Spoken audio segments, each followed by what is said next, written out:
On day 20, we'll focus on maps and other visual representations of your story's world. Why draw maps? Maps bring visual information. They bring clarity. They reveal the complexity of your world. For you, for your characters, and for the public. Now, how should you draw them? You want to focus on two main elements: the limits of your map and the loci of your map. Maps are intended to be clear. That's the most important factor when it comes to visual representation. So the same as for the characters, you want to focus on clear, simple form. Now, when it comes to this geographical information, you want your map to be as clear as possible, to be predictable in the evolution of your story. You want them also to be just complex enough to be interesting, to allow you to suscitate the interest of your public. You want to define the limits of your map. Defining your limits early allows you to indicate to your public and to your characters what will be possible in this world, in this region, in this settlement. The limits of your map offer predictability and they ensure your cohesion. Subsequently, you want to define the fundamental locations on your map. These locations, these settings, these buildings most of the time, will be the main places for your character to find the resources they need. These resources, again, may be other characters, which will grant them direct resources. They can be energy sources, and they can be land. Balancing properly your limits and your loci will allow you to have a smoother evolution through your story. Now, you want to be able to conserve a high degree of flexibility through your whole story in order to continue to surprise and entertain your public and place new interesting trials for your characters. So again, your maps have two objectives. Be complex enough to be interesting and be clear enough to be predictable. Now, what if we attempt to create a different projection of this map? So let's try a three-quarter view approach. We have, in purple still, our industrial zone. Let's say we'll call the industrial zone for now. Right here. This zone is our industrial zone, or what we've identified as industrial. So we'll have this zone divided in 4 sections that we just had before. So there's this section right here, which is the residential section, and there's just next to it the industrial section. Maybe that's not the best choice. And right at the opposite of the industrial section, we have the trades section.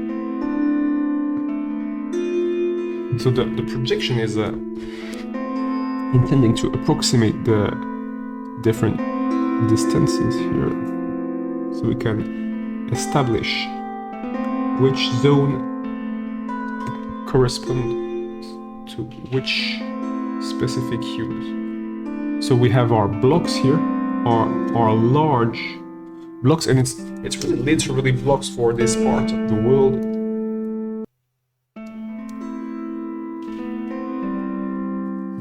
We have our industry here. Put it a little clearer. We have our industry here.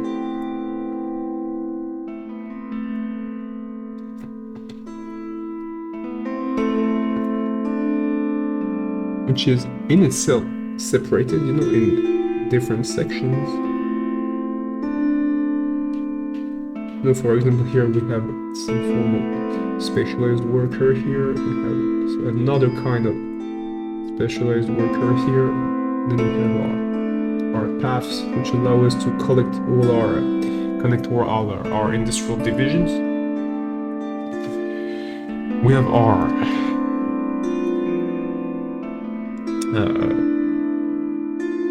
residential section here. And this residential section really is meant to protect a certain part of the population. You know, maybe for example, this part is reserved to certain status of people, as we said before. This part is reserved to another kind of people. No, it's very blocky here. You know, we have this structure which was quite similar in the top-down projection. You know, we need to conserve the spirit of the zone. You know, we want the zone to be very blocky, very rigid. You know, so that's this zone. That's the industrial zone. We could add some additional buildings. I think if we want, we could create more industrial buildings here, even if the industry is not supposed to occupy that much of the map itself. But it's not a problem. Let's create some extra buildings.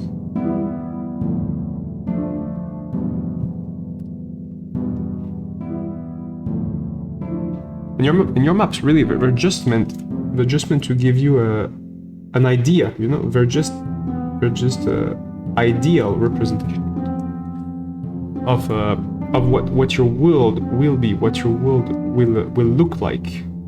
They don't have to be absolute, you know, not creating absolute except maybe if you're doing a mystery type of story. If you're doing a crime type of story, you may want, in this case, to be a little more precise, you know, a little more accurate. If you're doing a murder mystery, for example, or if you're trying to create a thriller kind of story, you may have really tight frame, so you may want to be a lot more precise. You know, let's add some mud, some dirt, some smog here around the industrial quarter. Okay, that's our industrial part. Now let's get to the mountain part, the fiery part. So we got our mountain, the bottom. Now much closer we have our city, which is itself on a hill.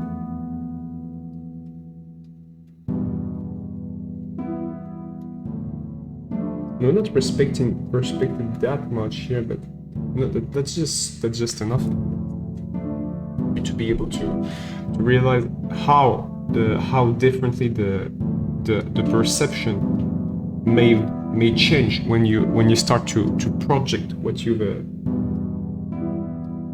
first imagine in another angle, on another perspective. And now we're starting to see that we have some issues, you know, some cohesion issues. We're not preserving, for example, we're not preserving distances enough, not preserving proportions enough. For example, our park now, our leisure park should be a lot slower, a lot smaller. But we have it here represented as quite big, in fact, you know, quite large.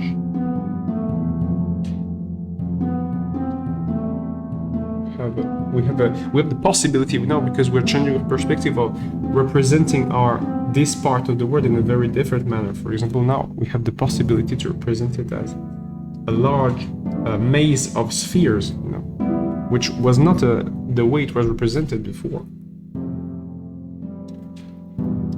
Now again, with a map, all we're doing is creating pattern recognition, the ability for the reader to create their own interpretation of our world through the limits we're fixing. So, for example, here we had water, so we want to keep that alive.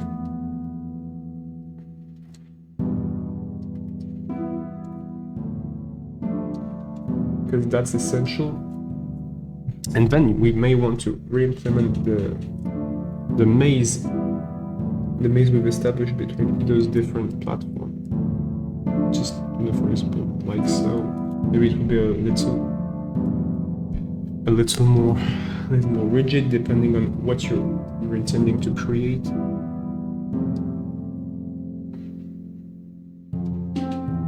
And all that is done quite quickly, but take your time. Really, you don't have to overstress it. You may even want to consider that map making, the creation of your maps, will be quite a relaxing game, quite a relaxing activity. If you want to give it a try, to give it the time it needs, the time it requires, you may find it quite relaxing, quite enjoyable, finding maybe something a little bit therapeutic to some degree. So we have our now our vision is a lot more complete now. We have the possibility to extend that a little bit, show the synergy between the zone in red and the zone in purple much more. Maybe you want to integrate some elements of this zone right here to justify that it's an industrial town. Okay, so some of the mountains are behind the town or surrounding the town. Maybe you've got some buildings in this town, which shows you the influence of the neighboring town, city, settlement, country, nation, whatever you want to call it, which shows us the interaction, the synergy between the two settlements, the two nations, whichever way you want to call it. Because it's always a game of scale. You're only really creating something that's always scalable. For example, this course, is on world map, but your whole world could be contained in a single house or even in a single room, and you could apply these principles. If your world, for example, is a room, just you have to consider that each piece of furniture, each piece of furniture can become a settlement. For example, if you're working on a insect scale of development, if your main character is an insect, for example, or if it's an arthropod in general, a very small animal, or even if it's a human and your character, your humanoid character wants to evolve in this room, evolve in this house, and it's because it's her world, that's your character's world, that's the extent of everything she knows. That's what she want to explore. That's what our story is supposed to be based on. So we're adding some habitations here, some little settlement all around the mountain. Maybe a settlement, in the mountain itself. By the mine. Maybe this is the entry. That's the mouth of the mountain.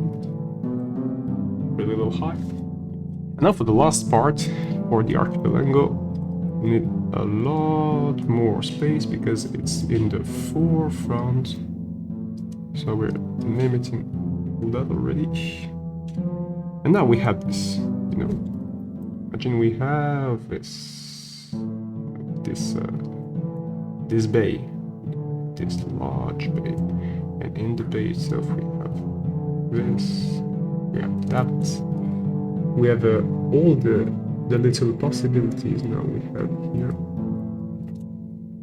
and all that, you'll refine it, you'll refine it as you draw it, but in the beginning it's just that, it's just It's just simple shapes, simple forms, and you want to make use of that as much as possible.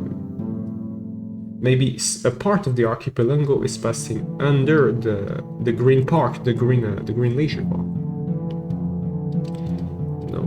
When you're drawing this part, which is the forefront of your map, which is the first thing you're able to see. You want to create more complexity here than in any other part of your map. So you want to make use of your layers here.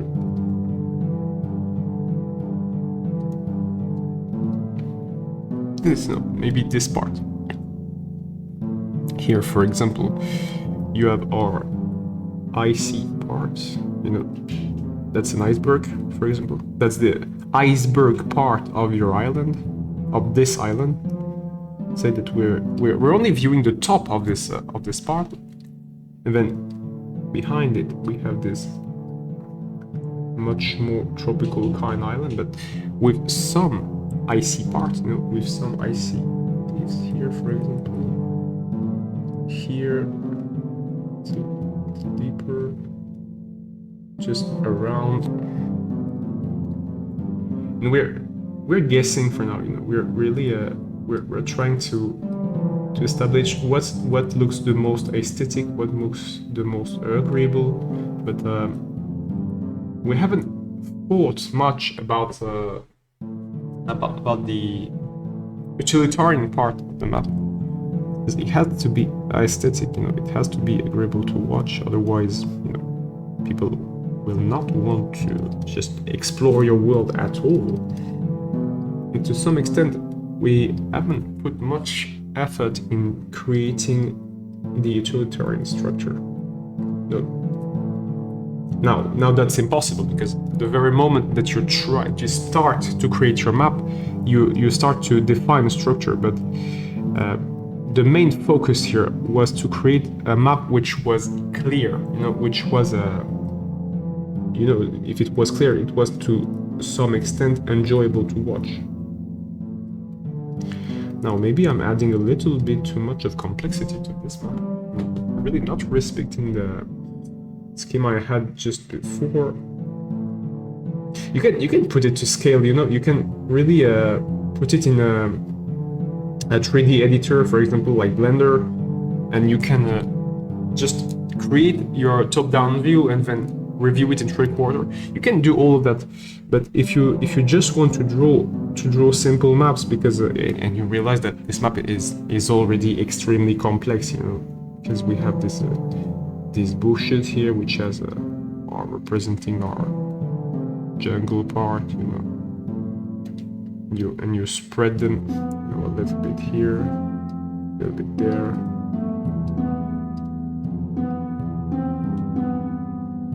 Quite chaotic, in fact, these parts.